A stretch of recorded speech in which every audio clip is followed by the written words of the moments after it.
conversation on Yachting International Radio. My name is Rhea, and I am your host, and I am very pleased to introduce my guest, Gary Ward of JOTUN. How are you? I'm very well, very well. A bit exhausted from the Palma golf last week, but I'm getting there. I was really lucky to attend Thursday and Friday, and for the end of an era, it was jam-packed full of people. Everybody had an absolutely amazing time, and I'm not a ball gown kind of girl, so I was really lucky that I had Greg Gibson that was able to film some of the events and the big announcement that they had at the Palma Golf for next year. So, I mean, everybody was talking about, what's going to happen. The Palma Golf tournament is over, and, the announcement that they're going to have this festival and it's going to be sort of all over the world. It's pretty cool. I think it's quite a good idea, to be honest. We've been for a number of years at JOTUN, a large sponsor of the Palma Golf, and we'd spoken over the past few months, most recently at the Monaco Yacht Show with the guys at Palma, to understand what could be the format moving forward. And I've always been a bit of a stickler for trying to involve in more people. Golf is not everybody's forte, not everybody's passion. And we've got a lot more people enjoying music than golf. So I think it's quite a good move. I think it's much more inclusive, and it could also be just as equally, if not more fun. So I think it's a good move forward, for sure. Well, I mean, I had this conversation with somebody else as well. The fact is, golf used to be the number one thing to do in order to do business. I mean, if you were any form of business whatsoever, the golf course was where business was done. Yeah. But just watching the faces of the people that were there, it was definitely an older generation. You didn't see a lot of fresh young faces there. Oh, sure. Yeah. Because, the industry, straight across the board, business has changed. I mean, we see a lot of the people come 18, 19, 20 years old. They're heading out on their racing bikes. They're going hiking. They're going diving. They're going deep sea diving. Exactly. It's a different environment entirely. And people don't want to sit on a golf course for 4 to 5 hours, pay 250 euros to do a round of golf while they, smoke cigars and drink whatever, It's a different industry, I think. And they had 31 years. It was an absolutely amazing run. They did really well. And I think they made a great decision to take it to a different concept. I think we're starting to see a generational change in terms of captaincy and officers and in these guys that started at the ground level, but also guys coming into the industry from the commercial marine sector.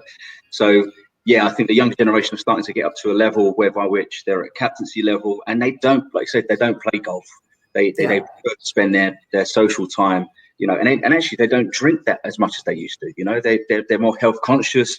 They want to go and experience stuff. They want to, just like the owners do, want to go and experience stuff. They want to go hiking, like you say, skiing, whatever. So we're actually within JOTUN over the past few years. We've been doing an event every year, which is a ski trip. So we'll be pushing that along probably next year as well. So and that's a lot more inclusive, because even if I cannot ski, I'm going to be honest. I was not born with any form of snow around me. So for me to get on skis is quite hilarious. So I'm very good at après ski, but not so much at the actual skiing. But so I think it's a good move forward for them, for sure.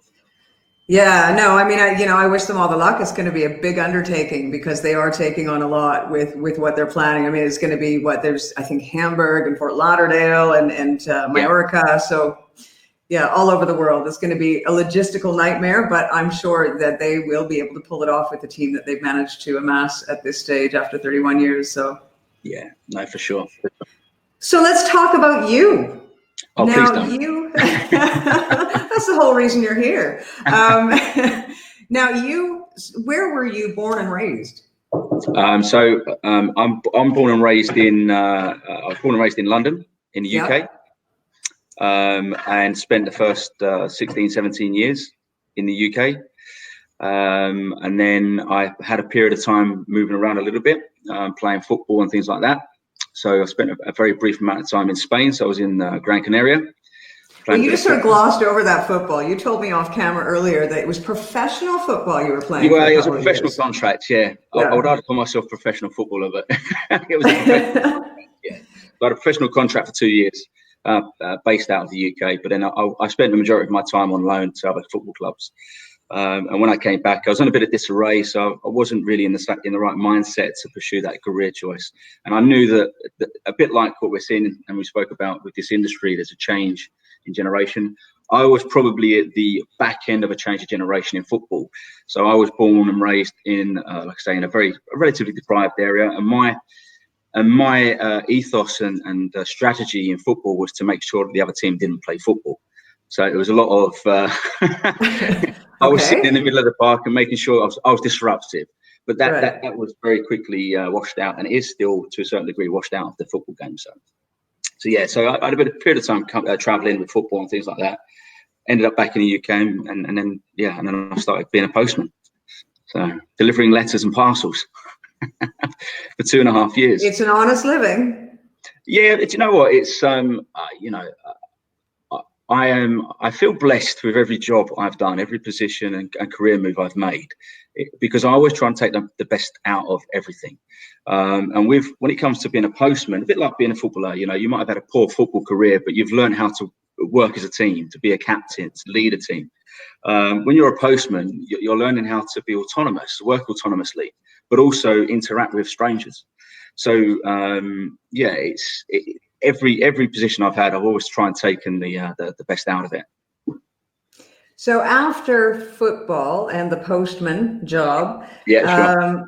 What did you do after that? You dabbled a bit in acting or modeling or something? Oh, okay, no, definitely not modeling. I'm definitely not modeling. There's such a thing as catalog models. I mean, come on. Yeah, there wasn't much airbrushing involved when I was a kid. This is 20 years ago. No, I did a bit of acting. I did a bit of acting early in my life as well. So I was involved in a UK production called EastEnders. So I was involved in a few episodes of EastEnders, and dabbled in some amateur dramatics and things like that. So yeah, again, I wouldn't claim to be the best actor in the world, but taking the best out of it. A great thing about acting is that you're learning how to communicate. A lot of people forget that. They just think it's a pretense. You're able to pretend, but no, it's all about communication. How you can portray what you're trying to say to your audience. So, and I believe in that's one particular thing I've taken a positive out of it for sure. I think I would like to try and have a little dabble at it again at some point in the future for sure. Yeah, I don't think I'm going to be in any Hollywood productions, but I think it's you made EastEnders, right? I mean, isn't that? I think that's something I'm sorry, but I've never seen an episode of EastEnders. I've heard of EastEnders from a lot of British people, but I think it's very British, isn't it? Yeah, it's a very British production. It's been going on since the 1980s, I think. It was when I was involved in the production. It was a twice a week production. It was a once a week production. It's now on every day. So I don't watch it myself, but it's a daily affair, I believe. So it's kind of like, I guess, the soap operas in North America. Yeah, exactly that. Yeah, it's exactly that. It's based around the East End of London, hence the reason why I was involved. I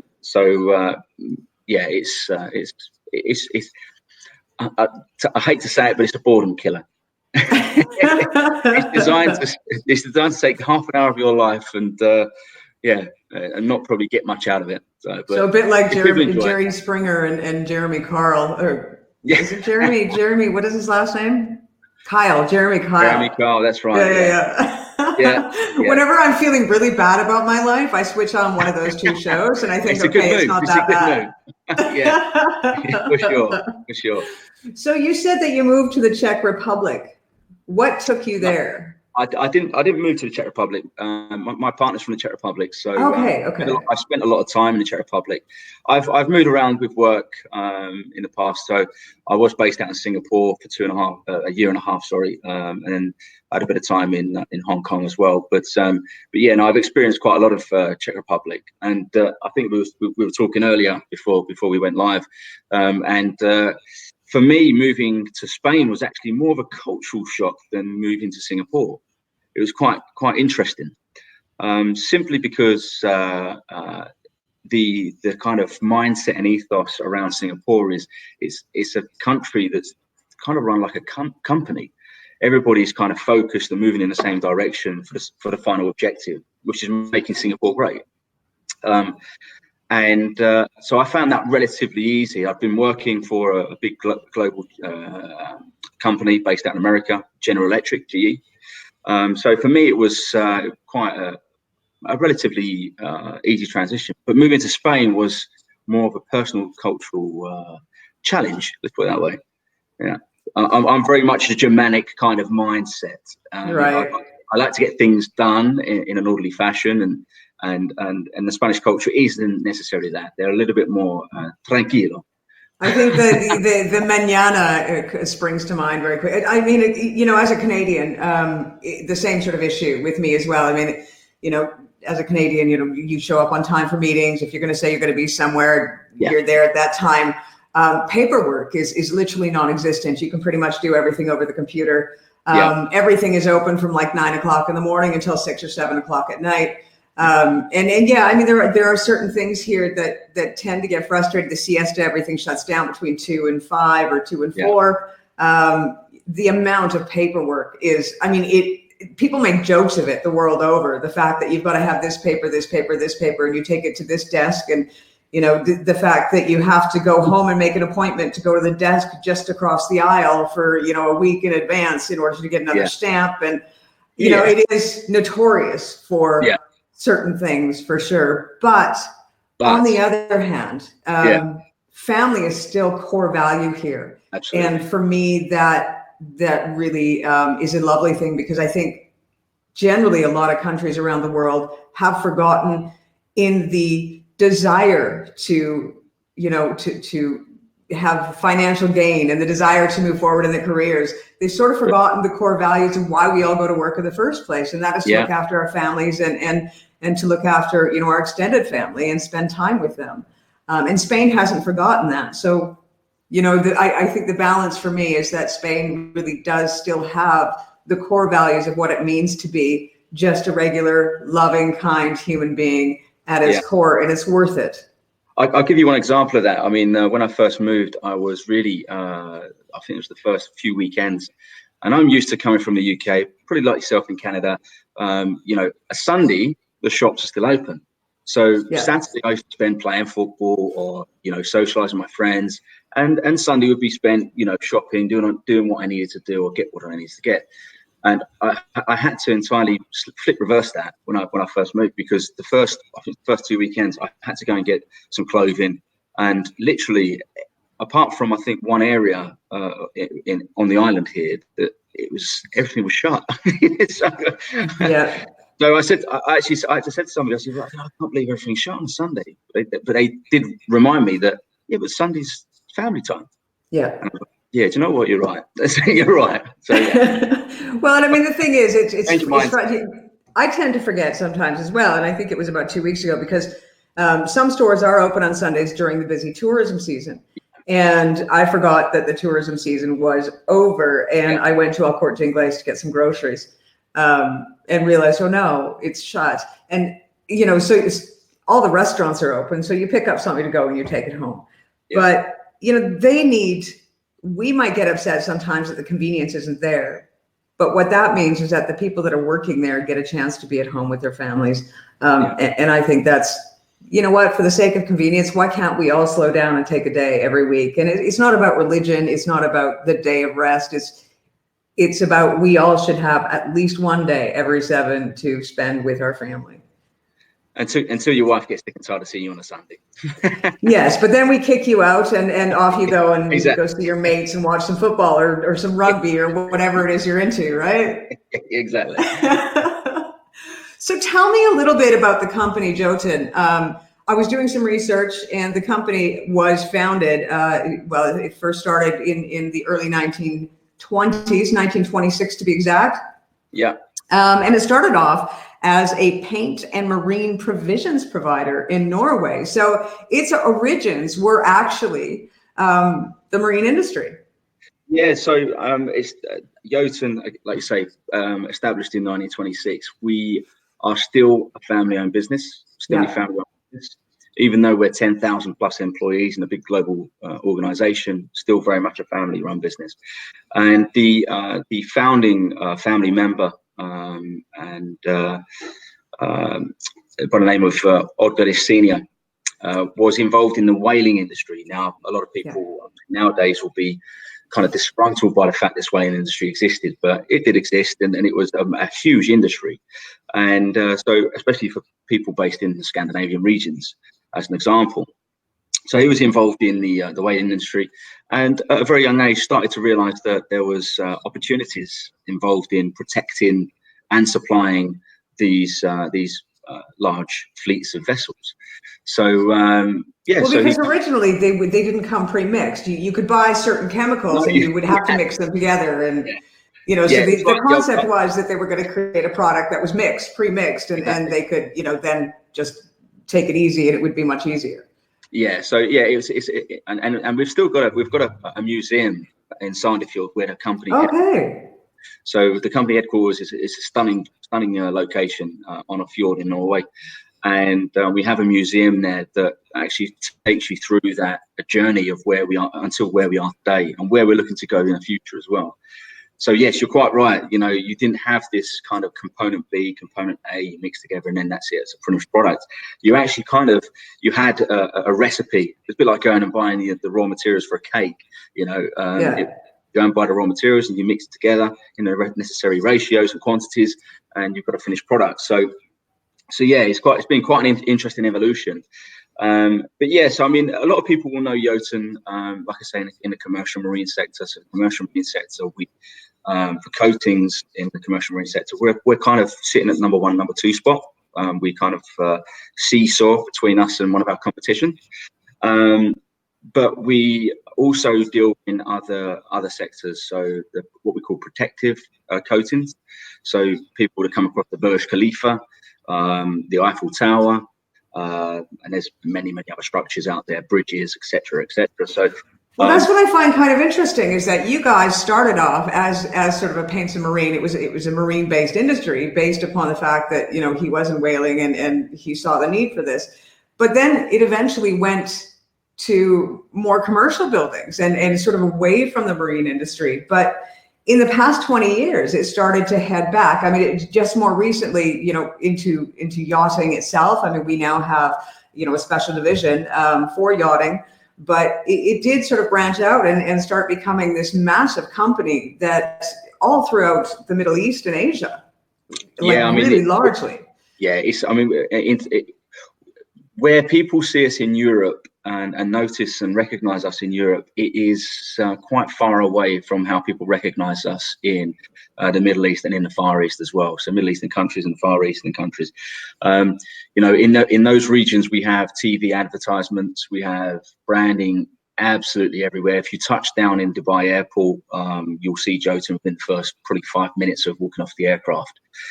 So we have a lot of exposure, a lot of market share in those regions.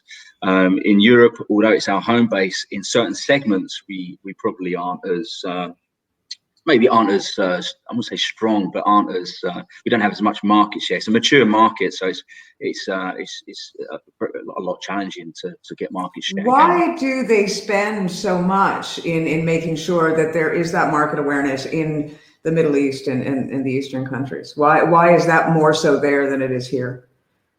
I think if I'm entirely honest, I think it's about timing.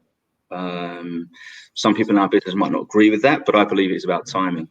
And we entered the Middle Eastern market when it was just on the cusp of actually growing exponentially.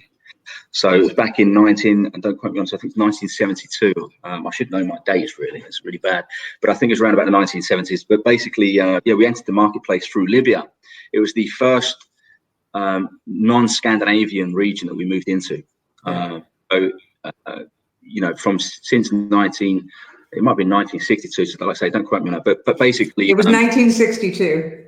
It was 1962, yes. Yeah. So I'm probably thinking about another region that opened, but no, 1962. We opened up in Libya, which was, like I say, it was the kind of that timing was perfect for us to really develop our business in that region, because it was just about to go through some exponential growth. So buildings were going up. We had an oil and gas marketplace that was really ramping along there. So yeah, it was good timing, and I think we did the same really in the Far East as well. I think a lot of it was timing, but it's also about your approach as well. You know, being a Norwegian company, having the culture we have internally. So a lot of people would have seen the penguins flying around at Monaco Yacht Show or in some of our events. So we have a penguin as a logo. You can probably see a penguin behind me here. And we have a penguin culture, or penguin spirit, as we call it in JOTUN, which is it's all about loyalty, care, respect, and boldness. I put it on a lot of posts on LinkedIn because I'm a firm believer in it. So I think it's that culture internally that also has helped us develop the way we have in those regions, and it's also helping us develop in this marketplace in super yachting.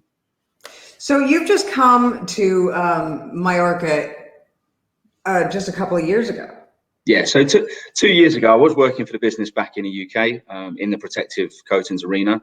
I've always had an interest in the yachting market, in a personal interest, and yeah, the business decided that it was time to revolutionize to a certain degree and be innovative in our service offering, not just our product offering into the marketplace. So they created a role which was effectively what I do now, which is the fleet support, which is really, in essence, looking after the operational phase of the yacht's life cycle. So it's really looking after the captain, the crew on board, the officers and chief engineers on board, making sure that they know how to maintain the coatings, what their maintenance periods are, helping them for locating and sourcing materials when they're in the Caribbean, in the South Pacific, so we can use our international dealer network.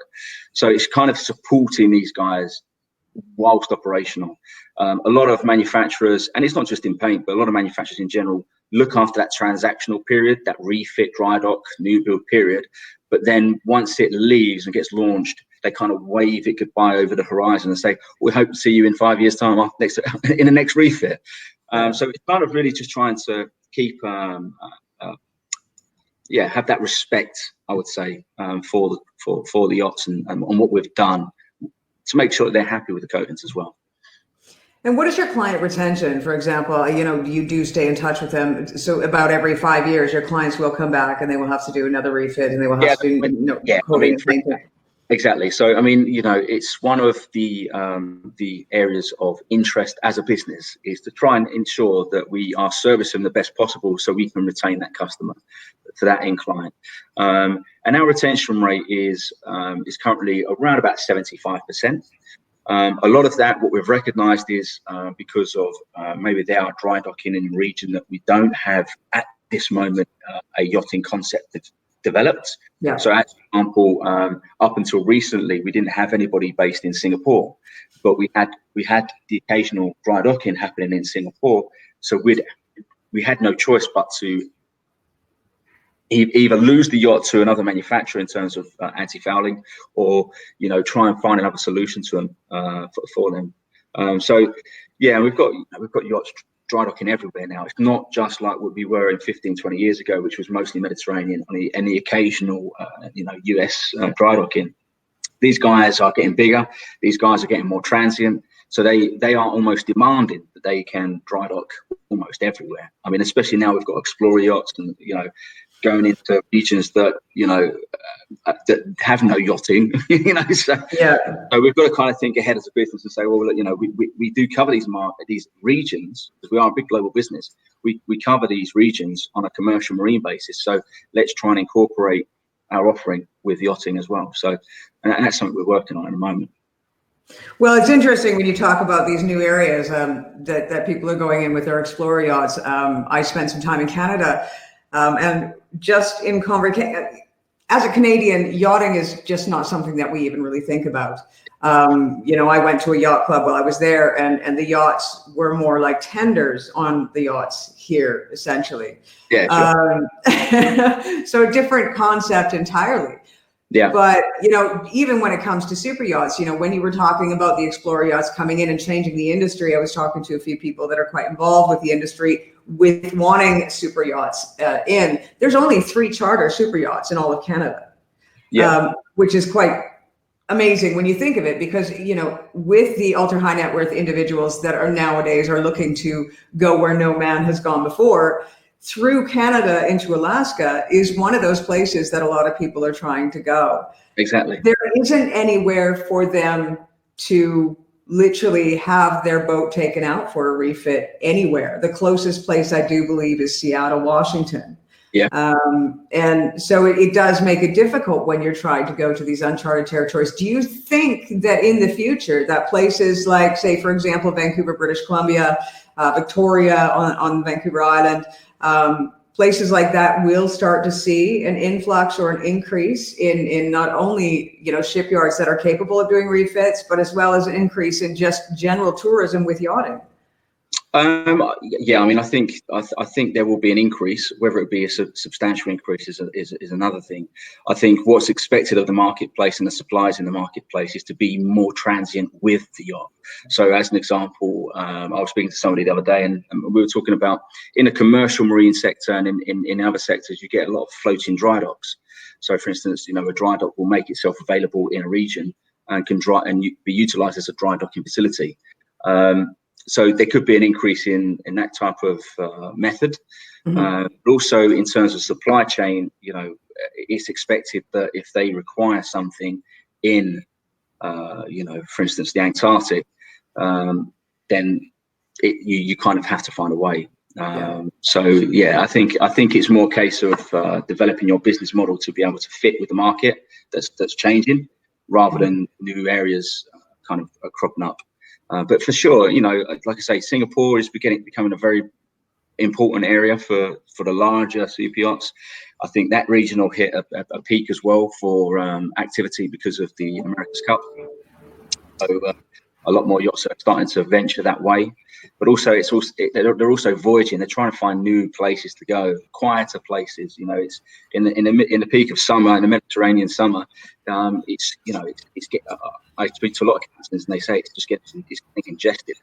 And it's not necessarily enjoyable for the owner to be sitting there with 1,200 other yachts in the same vicinity. So they're trying to find more exclusive areas and quieter areas.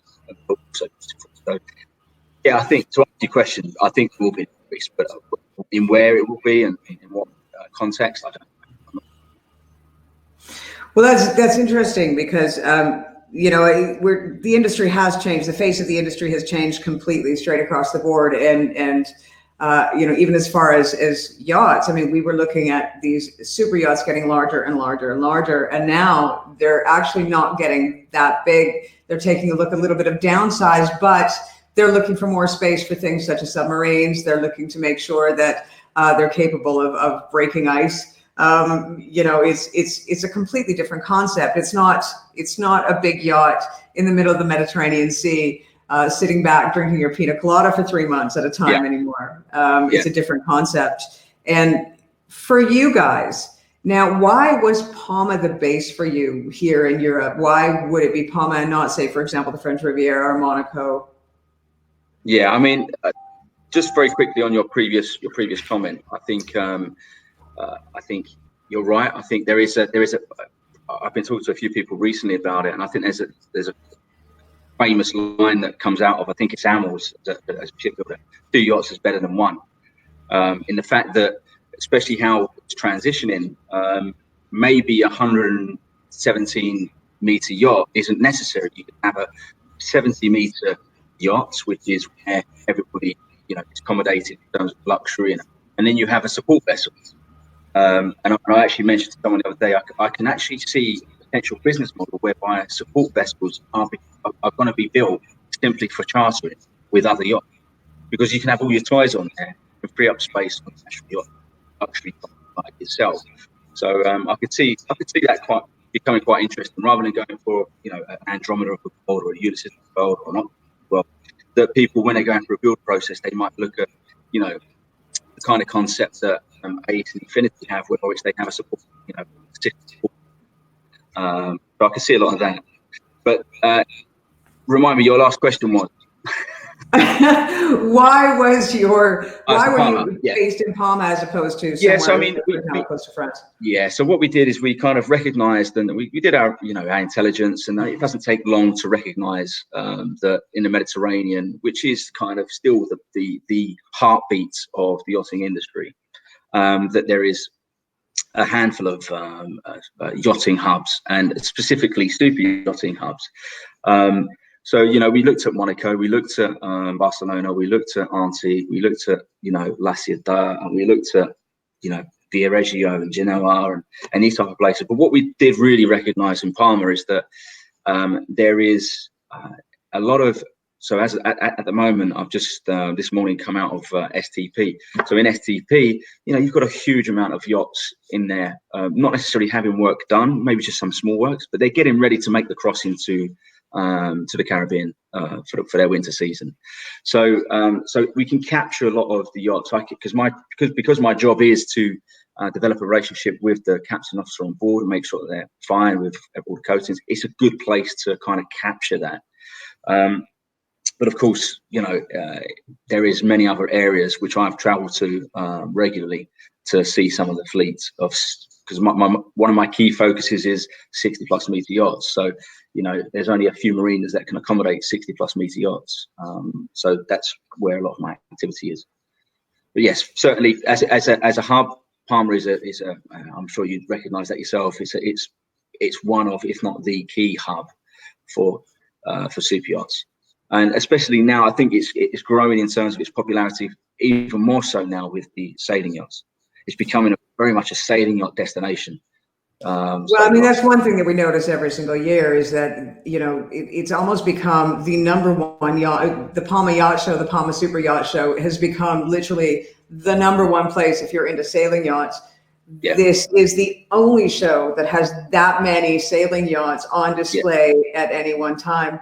So if you are a sailing enthusiast, and it's funny, the difference between sailors and motor yacht captains and then people that, I mean, there is such a passion attached to those that are sailors. I've noticed that in the interviews that I've done over the past 2 or 3 years, that those that are involved in the sailing community, they feel it. Just even speaking, you hear it in their voice, you see it in their eyes sparkle. Linda Ravel from Augo Sea School, for example, I had her on board one day, and you know, she literally, her whole body became alive.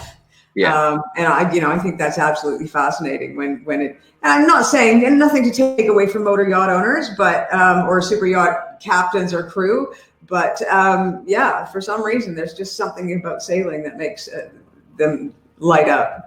Yeah, and I totally agree. I do totally agree, and you know, I find it myself talking to the guys out there is that, like I say, the passion that you need to have for sailing, I think, is also one thing. You know, you need to have. I don't think you will survive as long as you would like to in the sailing community unless you do truly have a passion for sailing. And you know, like you say, nothing to take away from the motor yacht captains and the motor yachts themselves. I don't think they do a fantastic job. But it is a different, I think it is a different experience. And that's why, you know, you find even ownerships change, you know, the type of owners change in terms of having a motor yacht and a sailing yacht. And it's not about cost. You know, some of the wealthiest people in the world prefer to do a sailing regatta than have a big, you know, spend millions and millions and millions of pounds on a sailing yacht, have, you know, a motor yacht, a 50-meter motor yacht. Because they have that. It's just in their blood, you know, they've been born and maybe surrounded by sailing, so it's just in their blood. So yeah, I do agree. Well, and personally, I think Captain Jack Sparrow is pretty cool. And he's a sailor for sure. I'd rather be on his sailboat. I can't imagine him being on a luxury super yacht, motor yacht, that's for sure. So what's next for you guys here? What's next for you as Gary?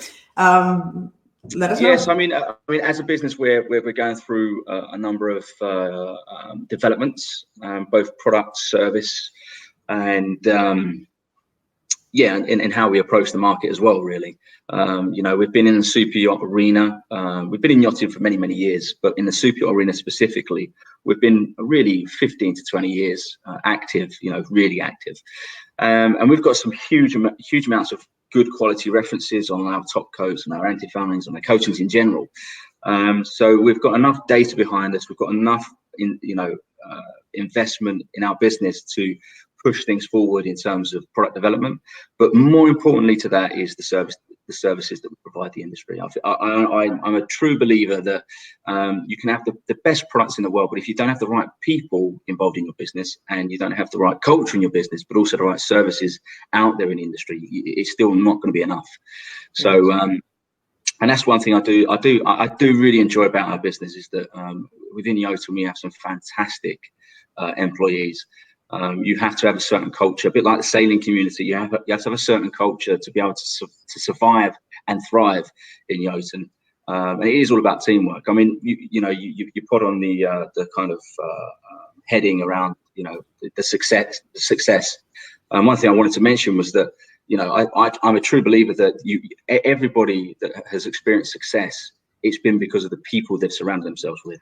And I think that's what JOTUN have been very, very good at from day one, is by getting the right people around the room that are passionate, that want to succeed collectively, not for individual purposes, but collectively. They find it better to have that success in that way. So yes, I mean, future-wise, for sure, we're looking to increase market share in the super yachting arena. And I think our products and our services will we don't need to spend millions and millions on advertising, on marketing, because I do truly believe that we are going to see people wanting to use us for the product, for the people, and for the services. It's all about relationships at the end of the day, and especially this industry. Yes, I think so. That's I think the days are gone where the money was spent without thought. People are definitely taking their time and making conscious decisions, and if you are not honest, exactly, you won't get very far. I truly believe in that. Yeah. Hallelujah. Well, Gary, I'm sure you've got lots to do today, and I thank you so much for taking time out of your busy schedule to talk with us. I wish you all the best of luck in the future, and any time that you want to come back on and have a chat or talk about anything, please do drop us a line and let us know. We'd love to have you again. You were a great guest. Maybe acting next time. No, but thanks. If the picture that I had to use for advertising your interview is anything to go by, I was laughing because you put up on LinkedIn, I'm actually cheesier in person or something like that. Yeah, I'm not more cheesy in real life.